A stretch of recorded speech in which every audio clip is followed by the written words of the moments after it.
ಪುಟ್ಟ ಮಲಗ್ದ ಅಲ್ಲ? ಹಾ ಅಮ್ಮ, ತಮಟೆ ತಗೊಂಡು ಹೊಡಿದ್ರು ಎದೊಳಲ್ಲ. ಅವ್ರ ಅಪ್ಪನ ಮಗ ಅಲ್ವಾ? ಫಸ್ಟ್ ಟೈಮ್ ಪಾಪು ಮನೆಗೆ ಬಂದಿರೋದಕ್ಕೆ ಐಸ್ ಕ್ರೀಮ್ ಪಾರ್ಟಿ. ಎಲ್ಲಿಂದ ತಂದೆ? ಮಾವನ್ ಫೇವ್ರೆಟ್ ಸ್ಪಾಟ್ ಇಂದ. ವೆರಿ ಗುಡ್, ಒಳ್ಳೆ ಕೆಲಸ ಮಾಡಿದೆ. ಬಟ್ ಆ ಮನುಷ್ಯನೇ ಇಲ್ಲ ಎಂಜಾಯ್ ಮಾಡಕ್ ಬಿಡು. ಜೀವನೂ ಇಲ್ವಲ್ಲ, ಅವ್ರು ಬಂದ್ಮೇಲೆ ಎಲ್ರು ಒಟ್ಟಿಗೆ ಸೇರಿ ಇನ್ನೊಂದ್ಸರಿ ಐಸ್ ಕ್ರೀಮ್ ಪಾರ್ಟಿ ಮಾಡೋಣ. Super, good idea. Thank you.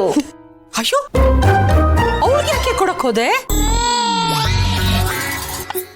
ಯಾಕತ್ತೆ, ಏನಾಯ್ತು? ಓ, ಬಾಣಂತಿ ಅವಳು. ಇದೆಲ್ಲ ತಿನ್ಬಾರ್ದು.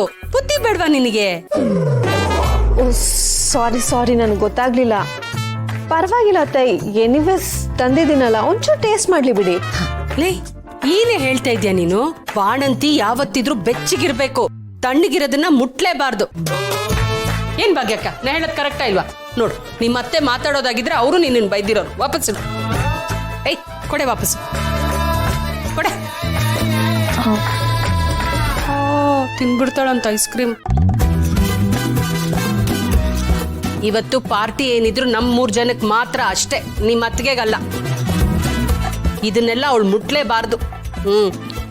ಅಯ್ಯೋ ಅತ್ತೆ, ಇವಾಗ ಅದೆಲ್ಲ ಏನು ಇಲ್ಲ. ಡಾಕ್ಟರ್ಸ್ ಹೇಳ್ತಾರೆ ಬಾಣಂತಿರು ಎಲ್ರ ಹಾಗೆ ನಾರ್ಮಲ್ ಫುಡ್ ತಿನ್ಬೋದು ಅಂತ. ಎಲ್ಲೋ ಒಬ್ಬೊಬ್ರಿಗೆ ಒಂದೊಂದು ಫುಡ್ ಅಲರ್ಜೀಸ್ ಇರುತ್ತೆ, ಅದನ್ನೆಲ್ಲ ಅವಾಯ್ಡ್ ಮಾಡಿ ಅಂತ ಹೇಳ್ತಾರಷ್ಟೆ. ನಿಮ್ಗೆ ಗೊತ್ತು ಪಾಪ ಅತ್ತಿಗೆಗೆ ಐಸ್ ಕ್ರೀಮ್ ಅಂದ್ರೆ ಎಷ್ಟಿಷ್ಟ ಅಂತ. ಅದ್ರ ನೋಡಿದ್ರೆ ನೀವು ತಿನ್ನೋದೇ ಬೇಡ ಅಂತ ಹೇಳ್ತೀರಲ್ಲ. ನೀವು ಒಳ್ಳೆ ಈ ಹಳೇ ಕಾಲದ ಅಜ್ಜಿರ ತರ ಆಡ್ತಾ ಇದ್ದೀರಾ. ಯಾರೇ ಹಳೆ ಕಾಲದ ಅಜ್ಜಿ? ನಾನು ಅಪ್ಡೇಟೆಡ್ ವರ್ಷನ್, ತಿಳ್ಕೋ ಅದನ್ನ. ಓಹೋ, ನೀವು ಅಪ್ಡೇಟೆಡಾ? ಹಾಗಿದ್ರೆ ಅದಕ್ಕೆ ಒಂದು ಚೂರು ಐಸ್ ಕ್ರೀಮ್ ತಿನ್ನೋದಕ್ಕೆ ಪರ್ಮಿಷನ್ ಕೊಡಿ ನೋಡೋಣ. ಅವಾಗ ನಾನು ಒಪ್ಕೋತೀನಿ ನೀವು ಅಪ್ಡೇಟೆಡ್ ಅಂತ.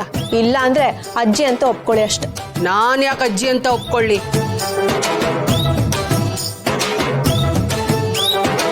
ಸರಿ, ಇದೊಂದ್ಸಲಿಗೆ ಏನೋ ಪಾಪ ಆಸೆ ಪಟ್ಟಿದೆ ಮಗು ಅಂತ ಒಂದಿಷ್ಟು ತಿನ್ನಕ್ ಬಿಡ್ತೀನಿ. ಒಂದ್ ಕಂಡೀಷನ್, ಇದು ಒಂದೇ ಸಲಿ ಪದೇ ಇದು ಮಾಡೋ ಹಾಗಿಲ್ಲ, ಗೊತ್ತಾಯ್ತಾ? ಓಕೆಮ್ಮ.